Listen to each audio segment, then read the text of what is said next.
Buenos días, soy Óscar Casanova, el coordinador del programa de Relaciones Institucionales y simplemente voy a dar un poco la presentación a cada uno de los tres ponentes que hoy tenemos. La primera de las personas que encargada precisamente de la primera de las ponencias es Alejandra Cortés, es catedrática del área de métodos de investigación y diagnóstico en educación, es profesora en la Facultad de Educación. Tengo aquí un texto que podría estar leyendo durante un cuarto de hora y creo que lo voy a resumir en que es una persona pues, muy comprometida con la educación, es una persona que ha liderado muchos proyectos de investigación como investigadora principal y que tiene mucha experiencia precisamente en todo lo que os va a contar. Pertenece precisamente a la Cátedra UNESCO de Educación y Valores. Muchos de sus proyectos de investigación están relacionados con la formación profesional. Y yo creo que no me voy a extender más, porque lo que interesa es que Alejandra nos cuente todas esas cosas que os va a contar. Cuando quieras, Alejandra.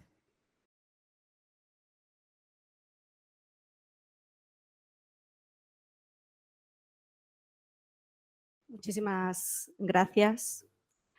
Bueno, pues buenos días y sed de nuevo bienvenidos a estas jornadas. Desde luego para mí es un honor poder estar formando parte de ellas en esta comunidad de aprendizaje, que es un contexto y un concepto pues que me encanta, no solo como conceptualización teórica, sino también porque me lo creo, ¿eh? Y en ello, bueno, pues llevamos trabajando muchísimo tiempo. Ya lo han comentado las personas que han inaugurado las diferentes jornadas. Creo que esto es, bueno, pues una parte de este hito que se ha ido cocinando, que se ha ido creando para vincular cada vez más la universidad con la formación profesional. Así que con esta ilusión, a ver si se puede ver la presentación, comenzamos.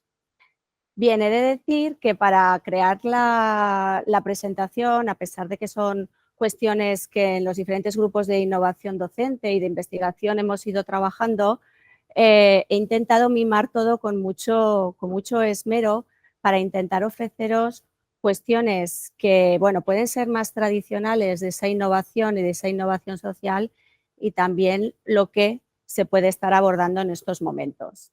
Y para poder hacerlo, lo primero que realicé, a ver si se puede ver un poquito la presentación, más que nada por acompañarla visualmente, fue crear un mapa de empatía. Un mapa de empatía en el que yo me posicionaba viendo lo que vosotros podíais pensar, sentir, decir, opinar, creer, con lo que yo aquí os venía a ofrecer y a poder compartir con vosotros. ¿Es posible, por favor? ¿Sí? Vale, pues entonces me espero un momento. El mapa de empatía es quizás una herramienta que utilizáis algunas de vosotros como docentes o igual también como discentes. Forma parte de una técnica que en Design Thinking se utiliza y es para poder ponerme en vuestro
que explico y que también aludo a ella para que la implementen como futuros docentes es este mapa de empatía, que tiene estas fases en las que yo me posiciono o invito a que se hagan en lo que vais a sentir, pensar, ver, decir, hacer y oír. Y desde ahí, creando esto, y es decir, implementando en mí misma este ejercicio de metodología disruptiva, fui creando los diferentes apartados que quería que contemplasen lo que aquí vengo a ofreceros con muchísima, de verdad, insisto, ilusión y ganas de que podamos aprender de forma conjunta. Bueno, pues un recorrido donde nos situamos hasta haber llegado a ese concepto de metodologías disruptivas de impacto social, en el que hay conceptos que la verdad que se acaban relacionando y muchas veces es difícil ver la frontera, o quizá desde un posicionamiento de metodología disruptiva hemos de ver que puede que haya cuestiones en las que la frontera no está tan definida. ¿Para qué y por qué? ¿Qué son algunos conceptos de qué es esto de las metodologías disruptivas? Tipos, y además he utilizado tipos en los que de alguna manera yo he trabajado en ellos o en clase o en diferentes proyectos europeos, además muchas veces con centros de formación profesional o también nacionales, y luego cómo evaluar, ¿no? Cómo evaluar este impacto social, que las personas, como es en mi caso, que abordamos el tema de la evaluación, nos parece que siempre cualquier proceso, por mucho que se hable de metodologías disruptivas, no resta para que haya una evaluación, un testeo y una valoración de lo que se está haciendo. ¿De acuerdo? Bien, pues empezamos diciendo que las metodologías disruptivas o esa innovación disruptiva nos ayuda a entender diferentes situaciones de la vida, diferentes situaciones que podemos vivir en entornos académicos, profesionales, personales y de todo calado. Y la verdad es que para llegar a ellas no quita y no destierra en que necesitamos otro tipo de aspectos, es decir, necesitamos conocimientos, necesitamos competencias técnicas y transversales. Aquí ha aparecido este concepto en la presentación del IFICE. También requerimos un proceso de investigación. Fijaros, este libro que utilizo y que vuelvo a rescatar muchísimas veces cuando preparo mi docencia, esto no es una clase. Investigando la educación disruptiva en los contextos educativos formales, alude que la investigación tiene que estar en todo ese proceso cuando estamos utilizando esas metodologías más rompedoras. También de la investigación nos podemos nutrir de la innovación. La innovación, ya sabéis, yo suelo decir que la innovación ha de cumplir 10 aspectos estupendos, desde ese marco teórico, desde esa sistematización, desde ese concepto sistémico, desde la idea de que tiene que ser evaluable, desde cuidar esos tiempos y esa cuestión de mejora tan importante, porque al fin y al cabo cuando decimos que innovamos es porque queremos mejorar algo y hacerlo de forma diferente. Y luego hasta llegar a la innovación social y a la innovación disruptiva, a esa forma rompedora de hacer las cosas de manera diferente, más ágil, más rápido, de otra forma en la que caben cuestiones como la co-creación y la acción. Aquí damos cabida a otros conceptos un poco distintos, ¿de acuerdo? Si bien para mí importantísimo, la metodología disruptiva y las metodologías de impacto social, ¿de acuerdo? Requieren también un pozo importante y una fundamentación teórica de investigación para que sean factibles. No es me saco de la chistera algo, no salgo de ocurrencia rapidísimo y porque no sé qué hacer, sino que también requieren ese fuego lento para que esto realmente nos lo tomemos en serio. Y para poder hacer todo esto es importante algunas de las metodologías que yo aquí os voy a comentar y como fondo, como aspecto transversal, y de hecho apareció muy relevante cuando estábamos preparando los ponentes nuestras aportaciones, el tema de la ética. El tema de la ética porque creemos que es algo que de alguna manera este aspecto axiológico ha de mimarse de una manera pues muy específica. Bien, ¿por qué es crucial la innovación social y disruptiva? Bueno, lo han dicho las personas que inauguraban la mesa, es algo que es una constante en nuestros discursos, es una realidad, no solo es una moda, sino que es un modo, sino porque cada vez tenemos más retos globales que necesitan una interdisciplinariedad y una forma, bueno, pues de entender lo que va sucediendo quizá de una manera como mucho más pronta y mucha más rápida. Retos generales como los climáticos, la desigualdad, la digitalización, la IA la ha puesto ahí como exclusiva porque es uno de los motivos de estas jornadas, y también cuestiones de retos que tenemos pues, para el cuidado del bienestar, ¿no? Del bienestar, de la salud mental, de muchos de los elementos que también en el mundo educativo pues cada vez nos están ocupando y preocupando más. ¿Qué diferenciación podríamos tener en cuenta entre la innovación tradicional, que yo la sigo cuidando, por decirlo de alguna manera, y de hecho, bueno, pues os comentaré cuestiones de aprendizaje colaborativo, que bueno, creo que son muy propicios cuando los hacemos en clase, como la bola de nieve, los trabajos por expertos y demás. Y la innovación disruptiva, bueno, pues hay como 4 ideas que sí que aparecen de una manera significativa. Es más rápido, ¿de acuerdo? Es más ágil, tiene más cabida la intuición, ya lo he mencionado. También es verdad que esa intuición, ese fluir, surge más cuanto más conocimiento y más te has podido nutrir en aprender más y mejor.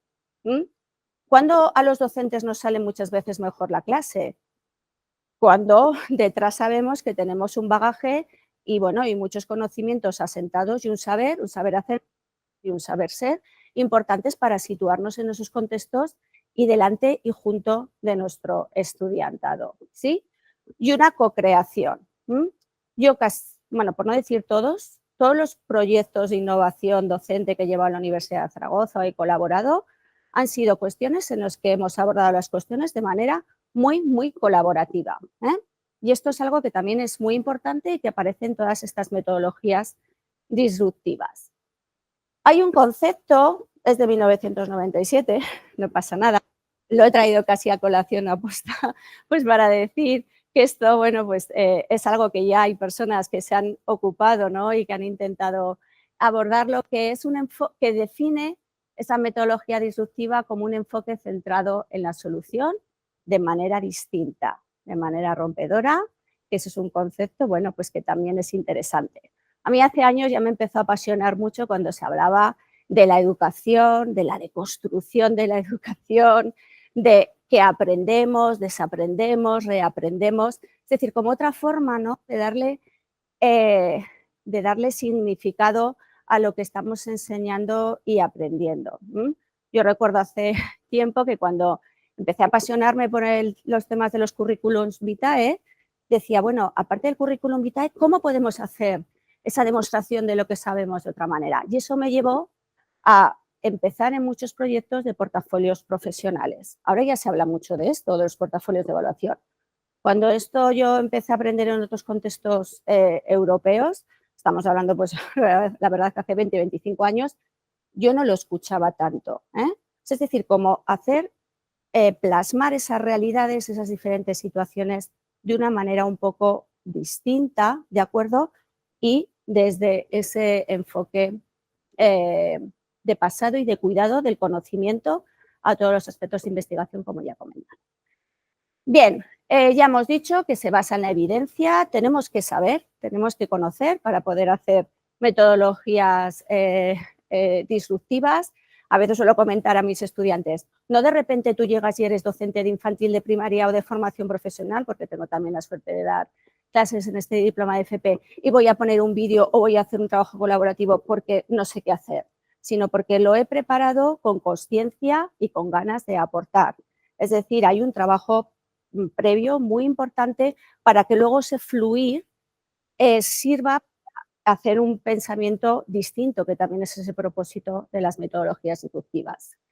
Se caracteriza por la iteración rápida en entornos rurales. Hay conceptos muy importantes que quizá ya conocéis, los testbeds o los sandboxes, que no sé si conocéis, que son esos entornos regulados en los que testas y haces, bueno, de forma de pilotaje algunos proyectos que luego puede que surjan y que se lleven a gran escala, y esto es importante.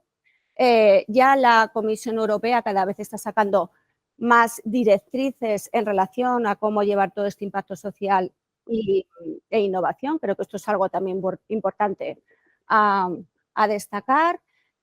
La interdisciplinariedad y la co-creación es innata, insisto mucho en ello. No sé si es vuestra experiencia, desde hace años ya colaboro con personas, digamos, de mi entorno más cercano, que puede ser métodos de investigación y diagnóstico, didácticas, pero siempre en el equipo hay gente que procede de humanidades, de ingeniería, del mundo del arte, de entornos distintos. El último proyecto que estamos colaborando, hay personas que estamos del mundo de la universidad, de entornos de formación profesional, de entornos de la ciudadanía, que no tienen por qué ser además incluso gente que está vinculada con instituciones, es decir, que nos nutrimos de todas esas mentes que quieren resolver algún problema de manera diferente, como es la metodología disruptiva.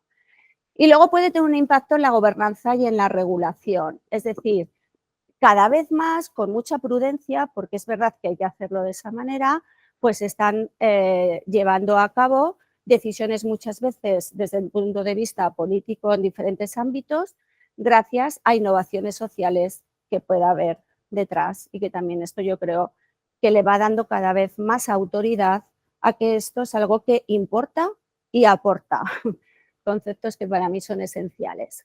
Un ejemplo, por ejemplo, de TED-BES es algo que se está haciendo en los Países Bajos. En estos momentos estoy ahondando, bueno, pues por interés personal, por decirlo de alguna manera, y es, bueno, pues laboratorios vivos, laboratorios de acción, laboratorios en los que se va viendo cómo podemos trabajar especialmente de manera diferente con población que está en proceso un poco de, bueno, de envejecimiento o que, bueno, pues que está en los últimos años un poco de su aprendizaje a lo largo de la vida, ¿no? Esos laboratorios, esas acciones que además en muchas instituciones públicas y privadas se van generando, ¿no? Como esos contextos como muy cerrados para probar cosas de manera distinta.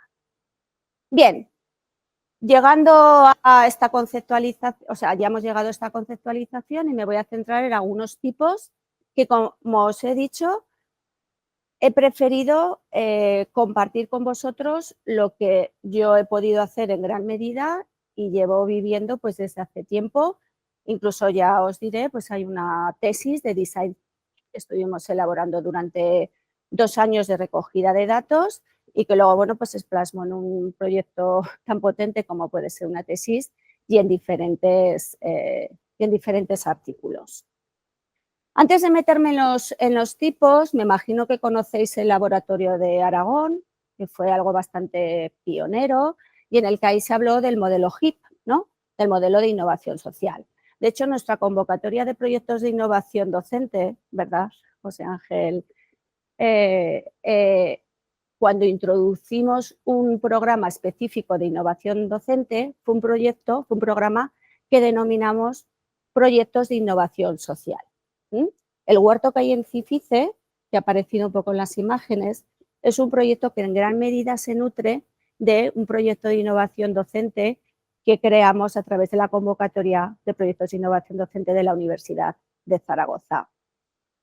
Y la evaluación de esos proyectos que llegan a la Universidad de Zaragoza se basan en este modelo del Gobierno de Aragón. ¿Cómo responde? Pues es un modelo, o sea, la innovación social tiene que ser abierta, tiene que ser transdisciplinar o interdisciplinar. Trans es un paso más, aún se ve como que las fronteras se diluyen más y podemos entender las realidades de manera diferente. Agilidad, prototipado. A mí este concepto del prototipado me encanta. Fue algo que descubrí de una manera como muy explícita gracias al design thinking. Antes de probar algo prototipa y en mis clases, cuando ellos han generado un proyecto a través de retos o X, siempre hay un momento de prototipado. Es decir, traemos muchísimo material así tangible y el estudiantado se pone a elaborar esa idea en modo de prototipo, en modo de creación de eso con materiales para que se visualice de manera diferente. Me parece muy interesante el tema del prototipado, es colaborativo y luego también hay elementos tecnológicos. Bueno, pues desde esta idea, aparte de este modelo hexagonal, voy a hacer mención al aprendizaje colaborativo, al design thinking, al sandbox y al abordaje de retos estratégicos de manera diferente. Es decir, la idea como de ponernos en el futuro, y según las diferentes situaciones que ocurran en el futuro, cuál va a ser mi narrativa y cómo esto es algo que, bueno, es muy interesante. A mi estudiantado hay una parte del portafolio de evaluación, que es la manera en la que normalmente les evalúo más, ¿sí? Yo con un portafolio y luego también les pido una prueba que trabajan de forma colaborativa. Es verdad que es muy interesante porque, bueno, en sí mismo esa metodología ya les produce un momento, ¿no?, como de open mind bastante potente, ¿sí? Lo digo un poco por el feedback que luego recojo a posteriori de lo que me van comentando. Bien, aprendizaje colaborativo. Os voy a decir algunas ideas que yo abordo y con ejemplos, ¿sí? Desde cuestiones así como he puesto ahí muy clásicas, que me imagino que podemos trabajar todos mucho en clase.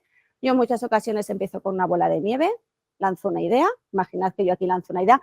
No lo voy a hacer, yo normalmente uso mucho las prácticas, pero aquí porque quiero daros input, me hace más, yo cuando vengo, ¿no?, con ese mapa de empatía siempre creo que cuando venimos aquí queremos tener así como recursos para luego poderlos llevar a diferentes contextos. Yo os lanzo una idea, cada uno de vosotros va generando lo que quiere y luego, por ejemplo, decido, ¿vosotros os llamáis? ¿Ramón? Y Armen. Ramón y Armen se ponen juntos y consensúan. Bueno, igual he dicho mal tu nombre, por lo que veo que te ríes, perdona.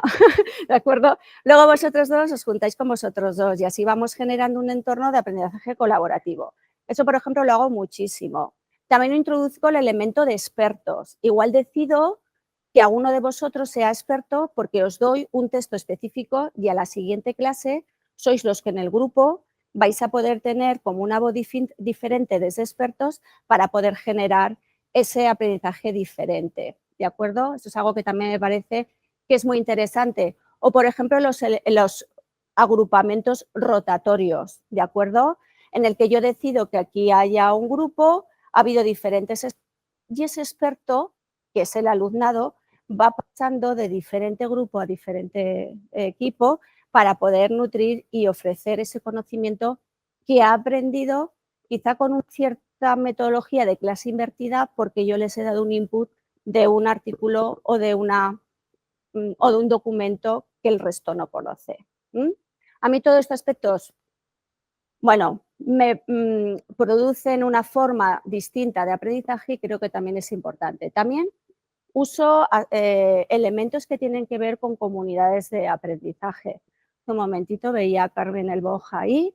Ya sabéis que Ramón Flecha con su equipo lleva trabajando mucho esta línea de trabajo, lo que son los grupos interactivos, las tertulias dialógicas, todas estas cuestiones. Yo os invito que si no las conocéis os podáis empapar de ello. Hay centros educativos, por ejemplo aquí en Aragón, con los que he colaborado, que están llevando el tema de las tertulias dialógicas científicas, en las que se decide que la comunidad o el claustro lee un artículo científico y luego se comparte de manera dialógica e igualitaria lo que se va aprendiendo. Y también introduce otro elemento muy importante para poderlo trabajar en los centros. Luego también elementos de inteligencia colectiva, el reunir a una serie de personas con diferentes formas de pensar y llegar a consensos. Por ejemplo, luego pondré una imagen como nosotros desde la Universidad de Zaragoza y el Vicerrector de Política Académica para elaborar el libro azul de la innovación docente hicimos junto a Campal un primer proceso de inteligencia colectiva. Y también fue un momento muy enriquecedor. Pensamiento computacional, en el que utilizamos diferentes elementos de esa ingeniería computacional, algoritmos, descomposición, etcétera, para poder entender otras realidades.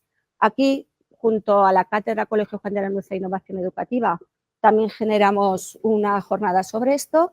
Y luego la colaboración en Think Tank, que en este caso, bueno, pues yo estuve participando en uno y también fue un momento, pues la verdad, que bastante interesante.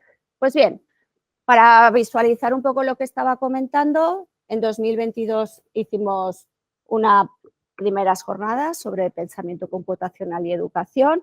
Os lo pongo ahí porque si queréis, porque el buscador, podéis ver todas las conferencias y demás que se hicieron ahí, cómo se estaban implementando en el mundo de la educación. O el libro azul de la innovación docente, que como ya he dicho, utilizamos todo un pensamiento y una inteligencia colectiva para poder elaborarlo en las primeras fases. Y luego os quería comentar que con este aspecto del think tank, ¿no? Con este agrupamiento de personas de diferentes especialidades, no solo del mundo de la universidad, también había gente que procedía de la empresa, de la formación profesional, de diferentes ámbitos, estuvimos generando una mesa de propuestas para investigación, innovación y desarrollo para poder ofrecer ideas de cara a las políticas públicas y gobernanza. Los think tank también son muy interesantes y a veces digo, voy a llevarlo a mi aula, ¿no? Y creo en algunos momentos entornos parecidos al think tank en el que, bueno, pues también desarrollamos retos de manera distinta. Paso a otra forma, otra metodología disruptiva, quizá para algunos de los que estáis aquí, pues más conocida, que es el design thinking. Hay mucha literatura al respecto sobre el design thinking y yo os ofrezco el modelo que al final, junto con algunas personas del grupo de investigación Educaviva, hemos estado trabajando y la verdad que nos ha llevado a publicaciones y, como ya os he comentado antes, luego os pondré una foto también de la tesis que estuvimos desarrollando.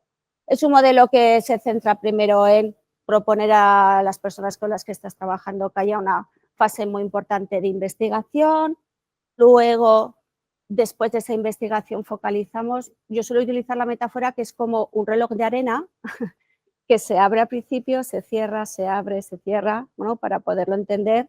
Y ya sabéis que de cara a llegar también al estudiantado y a nosotros, el uso de las metáforas, bueno, pues es muy potente en nuestro desarrollo de enseñanza-aprendizaje. Luego elegimos la idea, esa idea la prototipamos, hacemos un prototipo que lo pueden realizar en el aula, lo pueden realizar fuera. Eso hay muchísimas opciones, también con recursos virtuales, recursos tecnológicos. Lo probamos en un entorno muy cercano, muy acotado, ¿de acuerdo? Lo valoramos y luego siempre hacemos un momento que llamamos de inspiración, ¿no? En el que, bueno, pues o en clase o en diferentes entornos, el alumno comparte, el grupo, lo que ha realizado. Hay diferentes modelos, ¿no? De trabajar el design thinking. Como ya he comentado, una herramienta muy adecuada para abordar el design thinking es este mapa de empatía. Pues imaginad que sois alumnos que vais a estar en un futuro en el claustro y tenéis que defender un proyecto de innovación sobre X. ¿Cómo lo vais a hacer? ¿Cómo lo vais a ofrecer a las familias? O imaginad que de aquí queréis montar una empresa de tiempo libre. Y esto fue una realidad. Y luego hubo estudiantados que tenían una empresa en una zona rural de Aragón. ¿Cómo vais a implementar este mapa de empatía para poder desarrollar ese proyecto? Otra herramienta que me gusta mucho y la aprendí en Dinamarca es la bicicleta. Está dentro del design thinking y me parece muy interesante. De hecho, con equipos directivos de centros educativos lo hemos utilizado y es básicamente, aunque lo puedes usar en muchos entornos, incluso en tu vida personal, ahora en tu centro, ahora en tu equipo directivo, ahora en tu equipo de gestión, ahora en tu clase, ahora en tu vida, ahora en tu familia, incluso, ¿con qué parte de la bicicleta te identificas? Dime con qué parte y justifícame con qué parte. Lo importante es esa justificación que das y luego puedes hacer cuestiones muy interesantes que tienen que ver con esa cuestión de estrategia que luego os comentaré. ¿Cómo te ves dentro de 5 años en esa bicicleta? ¿Cómo te ves dentro de 10? Es decir, ¿cuál es tu narrativa de vida? Y aquí utilizas la método de la bicicleta, como podrías usar otras. Yo cuando la aprendí en ese proyecto de Erasmus Plus, en el que tuve esa posibilidad de hacer esa estancia, la utilizaban mucho de cara a decidir cómo el claustro y las diferentes funciones que iba tomando el equipo directivo y otros roles, pues el coordinador de este proyecto, el coordinador de X, quería estar posicionado y situarse. Bueno, os lo comento porque es algo que yo utilizo también bastante y os invito, si queréis, a que indaguéis en esta en esta tesis de 2021, en el que hicimos todo un proceso de investigación de 2 años, en el que en la asignatura de innovación en la escuela inclusiva y con estudiantado también del diploma de formación profesional, utilizábamos el Design Thinking como una metodología bastante intensa para impartir la docencia.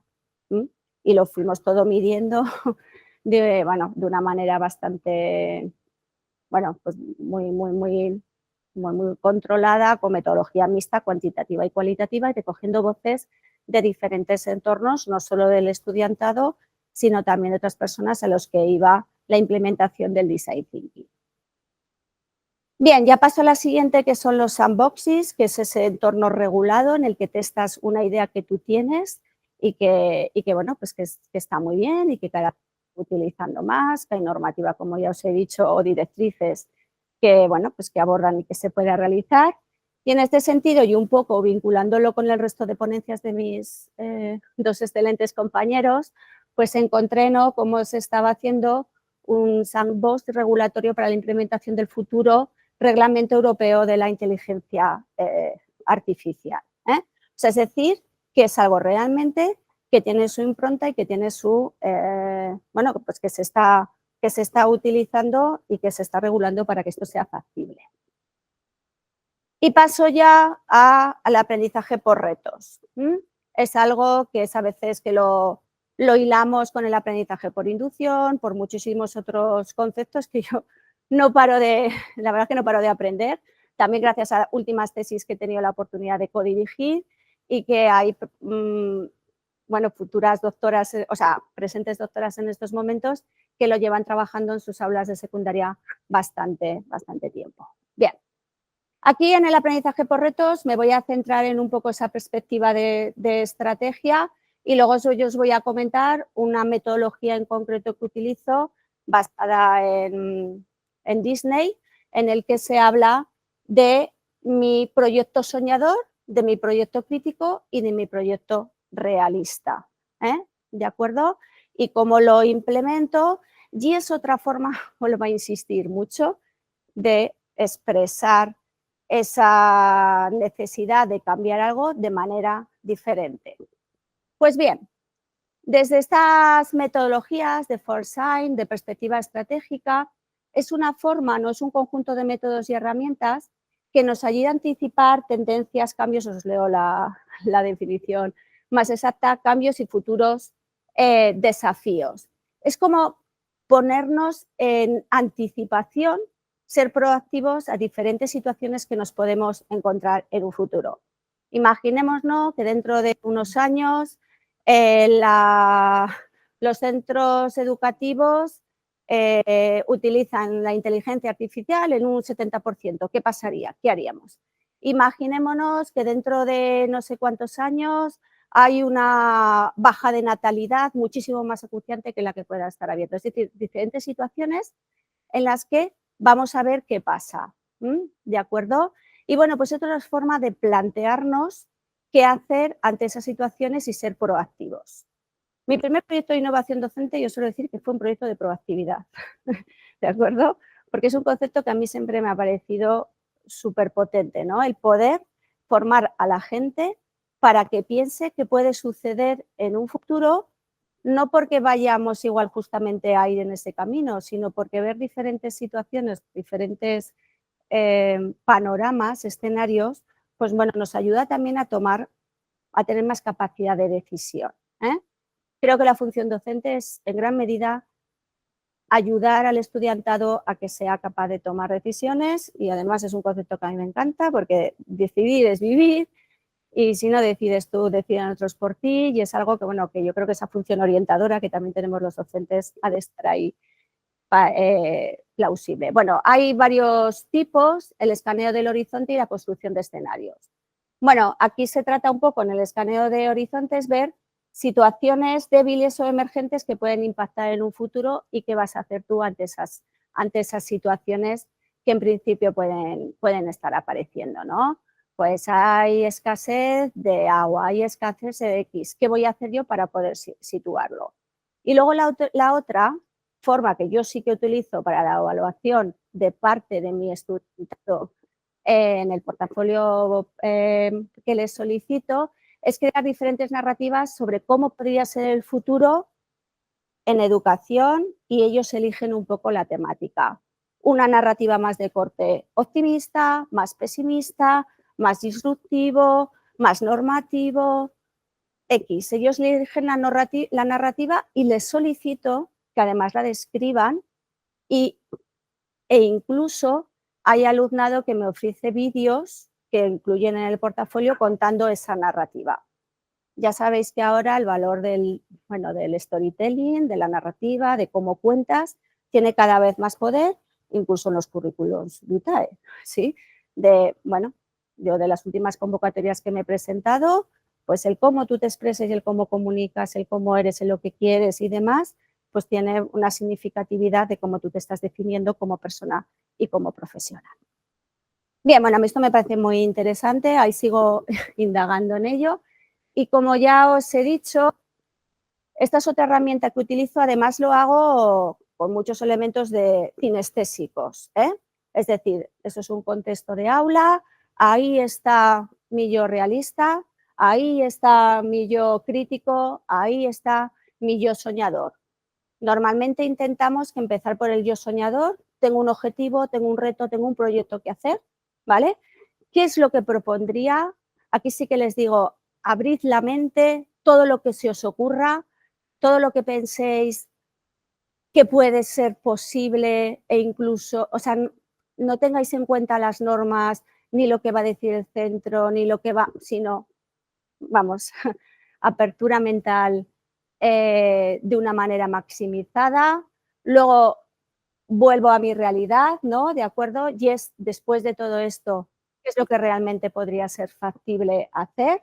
Y luego también mi yo crítico, ¿no? Esta idea de crítica constante, por ejemplo, que el pensamiento computacional también apareció mucho estas jornadas de, vale, ya tengo mi yo soñador, mi yo más, o mi grupo, ¿no? Más realista y voy a ponerme el sombrero negro, como dice Eduard de Bono, en el que también me hago una crítica constructiva de lo que va a ser factible o no factible hacer. ¿eh? Entonces, bueno, en muchas ocasiones pues les invito al grupo para que vayan rotando y vayan viviendo diferentes, vayan experimentando ese proyecto con esos diferentes contextos. Y ya por último, y esta es casi la diapositiva final, algunas ideas de cómo evaluar todo este concepto de innovación social.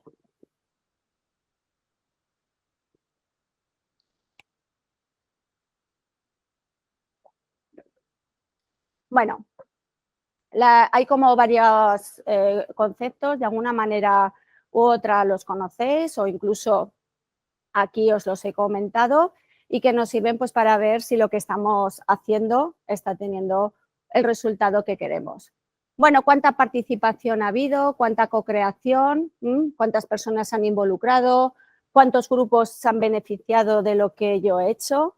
Los proyectos de innovación social que surgieron de la Universidad de Zaragoza, justamente lo que querían era esa transferencia y que fuese más allá de esa innovación dentro del aula o de las titulaciones o demás, sino que fuese algo que saliese de la pecera, que tuviese ese impacto, cuánto ha llegado más allá del contexto en el que estamos, cuántos cambios positivos han podido generar y qué posibilidad de réplica hay de ese proyecto a otros entornos. Por ejemplo, en nuestros proyectos de innovación docente, algo que les pedimos a los grupos cuando nos presentan la memoria es, ¿has hecho esto? Dime cómo lo podríamos replicar en otros entornos, cómo podríamos transferirlo con toda la cautela, ¿no? Porque esto es como cuando te nutres de otros países europeos, vienes con proyectos y dices, bueno, luego lo tengo que aterrizar aquí, porque el entorno es diferente y tenemos que ser muy prudentes, mimosos y cuidadosos con lo que estamos haciendo. Pero si bien dame ideas de cómo poder hacer esto para que sea transferible. ¿Qué sostenibilidad tiene? Plantéame esto a largo plazo, cómo se puede ir manteniendo. Esto no quiere decir, como yo suelo comentar a veces en formaciones específicas de evaluación, que vayamos a hacer exactamente siempre lo mismo, sino que en la evaluación de un proyecto generamos ideas de mejora y en el siguiente proyecto las implementamos, pero hacemos algo que tenga una cierta trazabilidad. En investigación está el concepto de que sea algo longitudinal. Pues esto es lo mismo, ¿no? Que constantemente puedas ir viendo que ese proyecto continúa con cuestiones de mejora. ¿Qué financiación ha habido? Pues hay iniciativas, ¿no? de unir dinero para llevar un proyecto, de también contar con fondos éticos, incluso de bancas, ¿no? Que trabajan en esta línea. ¿Y qué impacto social? Pues no, pues al final tiene, ¿no? Lo que la gente te comenta que le ha enriquecido a nivel personal y social poder participar en estos proyectos. Volvemos a lo mismo. Nosotros, por ejemplo, en nuestros proyectos siempre decimos, hay encuestas de satisfacción, hay narrativas que te digan que participar en esto, bueno, pues me ha nutrido de una manera X y todo esto tiene un gran valor. Y, bueno, la capacidad de transformación sistémica, ¿no? Evaluar si la innovación genera cambios estructurales. Se han modificado normativas, se han modificado políticas, se han modificado comportamientos sociales y que todo eso sea factible. Algo que en estos momentos estamos haciendo, la verdad es que nos está costando muchísimo, muchísimo, porque a veces el volver a contactar con estudiantado que has tenido ya sabéis que es complicado, aunque mantenga sus contactos, es pedirles, una vez que han estado en proyectos de innovación con nosotros, con el grupo, cómo lo están utilizando y qué impacto ha tenido en ellos desde el punto de vista personal, académico y profesional. No estamos recogiendo muchísimos datos porque a veces es difícil, estamos saturados en contestar muchas encuestas, si bien para nosotros, aunque sea poquito, es un dato que nos está pareciendo bueno. Pues bueno, también muy interesante porque queremos ver ese impacto que ha podido tener. Y ya para finalizar, aunque la siguiente diapositiva es la de gracias de corazón y de cerebro. Bueno, pues hay una técnica que uso también muchísimo, también, bueno, en este caso está basado más en rutinas de pensamiento, que imagino que conocéis un poco toda esta tendencia de veo, pienso, me pregunto, el puente y demás otras alternativas, ¿no? Que es la del semáforo. Y aquí un poco os la comento, ¿no? Por si queréis decir algo en este tiempo, aunque bueno, los organizadores también que nos digan al espacio que hay, de evaluar, ¿no? Yo finalizo siempre las clases o utilizando así o diciéndoles, de esto que aquí hemos compartido, ¿qué os lleváis en la mochila? ¿Qué os lleváis en la mochila? ¿Qué podríais llevar a vuestra vida personal? ¿Qué es lo que podríais llevar a vuestra vida académica, a vuestra vida profesional en un futuro? Y es un pensamiento y es una descripción que sí que les pido que la incluyan en su portafolio porque me interesa muchísimo que la recojan de manera cualitativa. Si no se llevan nada, también les digo que lo reflejen y que hagan esa crítica constructiva de por qué no se llevan nada o X. Y bueno, y esta técnica tan sencilla es de, bueno, pedir qué es lo que no ha gustado y que lo justifiquen, qué es lo que está en ámbar, es decir, bueno, estoy ahí reseteando, pensando y simplemente he apuntado ideas y qué es lo que me ha encantado y lo que sí que me llevo a mi mochila porque me he aprendido a construir aprendizaje profundo. Y con esto también vuelvo a una idea muy importante. Cuando las metodologías disruptivas, rompedoras, todos estos conceptos que aquí hemos dicho, se llevan bien, no están sacadas de la chistera, no son de repente fuegos artificiales, ¿no? No está basado en la ocurrencia, sino en la evidencia, sino que llevas muchísimo tiempo investigando, viendo qué hacer, te pasas esos veranos que a veces los docentes hacemos preparando bien las clases o los proyectos y vas pautando todas las sesiones y qué ir haciendo. Y lo haces con mucha conciencia, mucha preparación y luego además hay un seguimiento. La verdad que tiene un impacto muy interesante y bueno, y la verdad que produce, bueno, pues unos resultados que acompañados de metodologías pueden estar realmente teniendo unos resultados bastante propicios. Bueno, y por último, muchísimas gracias. Soy consciente de que he ido relativamente rápido. Es verdad que haciendo ese mapa de empatía he priorizado compartir con vosotros pues ese saber que en estos momentos tenemos y hablo en equipo, porque la verdad es que la fortuna de estar co-creando con muchísimas personas es lo que aquí vengo a ofrecer y espero que, bueno, muchas cuestiones ya las sepáis, eso está bien, yo digo, cuando voy a una conferencia y me dicen cosas que sé, pues también me ayuda a sentar y otras os haya abierto pues una posibilidad de explorar con todos estos inputs e ideas que os he intentado ofrecer. Como la presentación, no sé de qué manera, se va a compartir a todas las personas que estáis inscritas, de ahí podéis ir bebiendo y como hacemos todos, luego vas indagando y buscando diferentes referencias que aquí os he ido compartiendo. Muchísimas gracias, también tenéis mi correo electrónico para cualquier cuestión que estiméis necesaria. Muchísimas gracias y un placer. Muchas gracias. ¿Se me oye? Sí. Me ha parecido muy interesante, Alejandra. Gracias. Y yo quería preguntarte, bueno, yo soy docente en el Corona de Aragón, en los ciclos de química. Entonces quería preguntarte un poco desde nuestra perspectiva, o sea, desde la perspectiva en concreto de la rama de la química, de las tecnologías disruptivas que conoces y un poco las que nos has explicado, ¿cuáles crees que pueden ser, digamos, más interesantes, más aplicables, en particular en nuestra rama, ¿no? Yo de lo que has comentado, lo que más conocía es el design thinking, que me parece pues bastante potente, como tú decías, pero un poco a lo mejor de las que has comentado o de algunas que no nos has comentado aquí. Vale. A ver, de tecnologías así, con la palabra tecnologías voy a ser prudente y como no es mi campo de acción y además hay compañeros que saben más, creo que ahí te pueden encaminar, entonces es esa prudencia que también es importante. No sabría decirte, sí que en cuanto a metodologías, aparte del design thinking, algo que aprendí del design thinking y modifiqué absolutamente, es que hubo 2 años que lo implementaba desde el principio hasta el final de mi clase, es decir, utilizaba todo así y el alumnado me dijo de forma muy constructiva y bien en las narrativas que los pido que les parecía excesivo.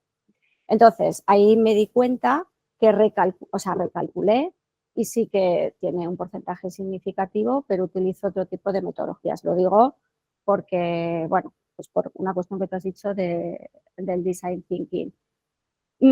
A ver, yo me atrevería a decir es que los diferentes retos que tengáis en vuestro campo de formación profesional de química, que podáis plantear diferentes proyectos, iniciativas, utilizando o la idea de trabajos colaborativos, que me imagino que ya hacéis, de expertos y demás. Yo creo que eso es muy interesante.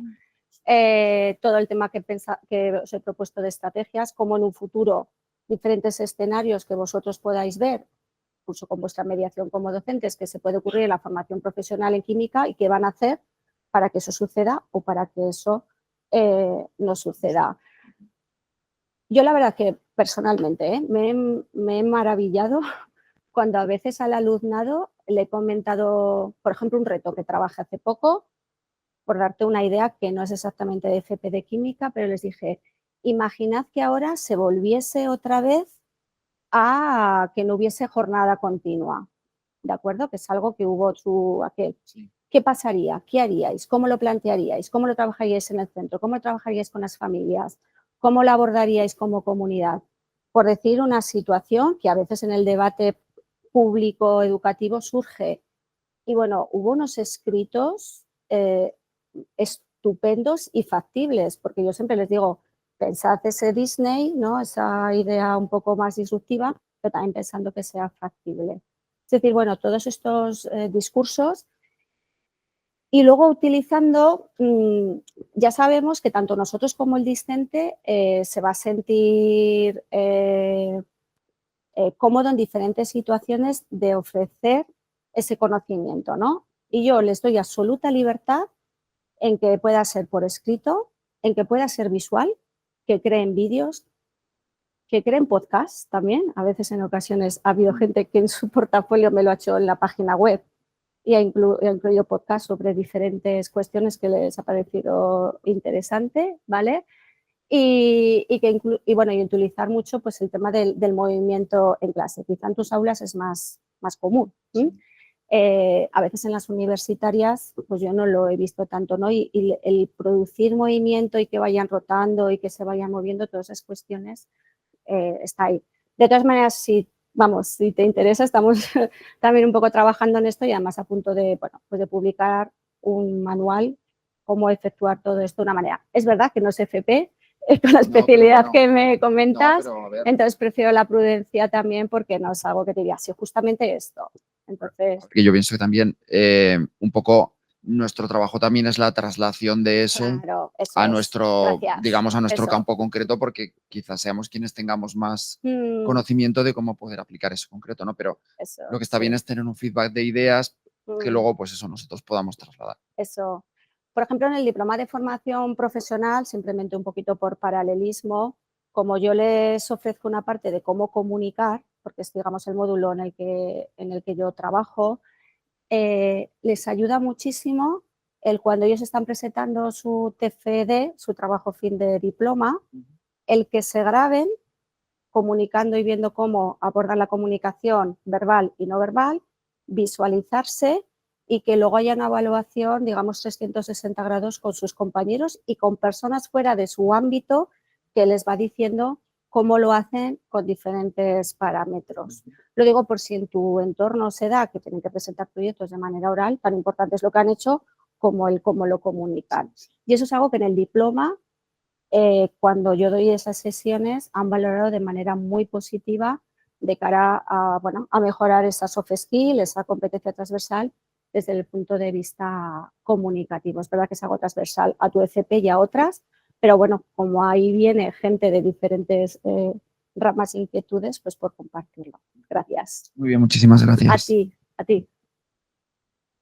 No sé si hay alguna pregunta, pero venga. Por tiempo, no obstante, vamos a intentar también la respuesta que sea breve. Sí, perdón. El afán de compartir entre compañeros. Hola. Hola. Hola, buenos días. Buenas. Lo primero, felicitarte por tu tema, me parece muy Gracias. interesante. Soy Raúl, soy también docente compañero del señor Ramón, que te ha preguntado anteriormente. ¿Vale? Mira, a mí hay una cosa que me preocupa y es que cuando cambiamos de una metodología tradicional que dices, ay, es que funciona o funcionaba o está empezando a dejar de funcionar, a una disruptiva en general, muy moderna, ¿hasta cuánto tengo que esperar para ver si estoy haciéndolo bien o estoy haciéndolo mal? Me explico. No sé qué parámetros fijarme para ver si mis alumnos simplemente están sacando mejores notas o están desarrollando un aprendizaje más significativo. Tengo que esperar a recibir feedback de las empresas. Sí. Porque las encuestas no sé hasta qué punto la gente no está un poco cansada de que te pregunten qué te ha parecido todo y las notas o número de aprobados tampoco me parece un indicador significativo. Totalmente de acuerdo. Entonces, me quita el sueño un poco la idea de hacerlo mal y echar a perder varias generaciones hasta que empiece la cosa a funcionar. Gracias. Sí, bueno, que no te quite el sueño. De todas maneras, personas pues, que estamos comprometidas y que es verdad. He intentado explicar desde el inicio un poco de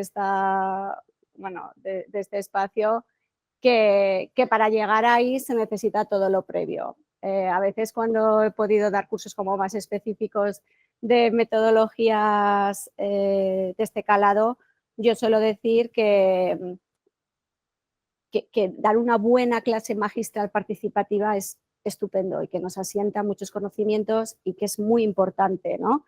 Si la puedes hacer aplicando ejemplos, con prácticas, pues muchísimo mejor. O sea, es decir, yo cuando hablo de esto, no estoy diciendo que lo otro no sea válido. Si algo te está diciendo la metodología disruptiva es que vayas poquito a poco. A veces somos de las que hacemos muchos cursos de este calado y dices, oye, al día siguiente, venga, lo voy a poner en mi clase porque esto me encanta, ¿no? Ay, he hecho un curso de clase invertida, venga, va, al siguiente. Bueno, pues plantéatelo cómo lo puedes ir haciendo, compártelo también a veces con con el estudiantado, que, bueno, normalmente es gente adulta y madura, que les podemos decir, ¿qué os parece? Voy a hacer esta cuestión. Y respondiendo un poco más a tu pregunta, desde luego los indicadores que tenemos que tener para evaluar esto no puede ser solo los resultados o las calificaciones. Tiene que ser también otro tipo de encuestas más ad hoc que hagas para poder evaluar todo esto.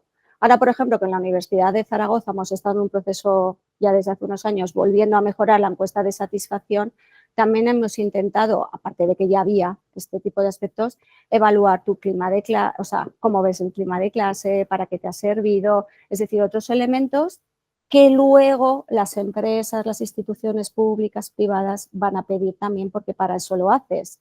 Algo que solicitan en general las empresas es que seamos personas ágiles para responder y resolver problemas. Es decir, que tienes que incluir otra serie de parámetros a la hora de evaluar.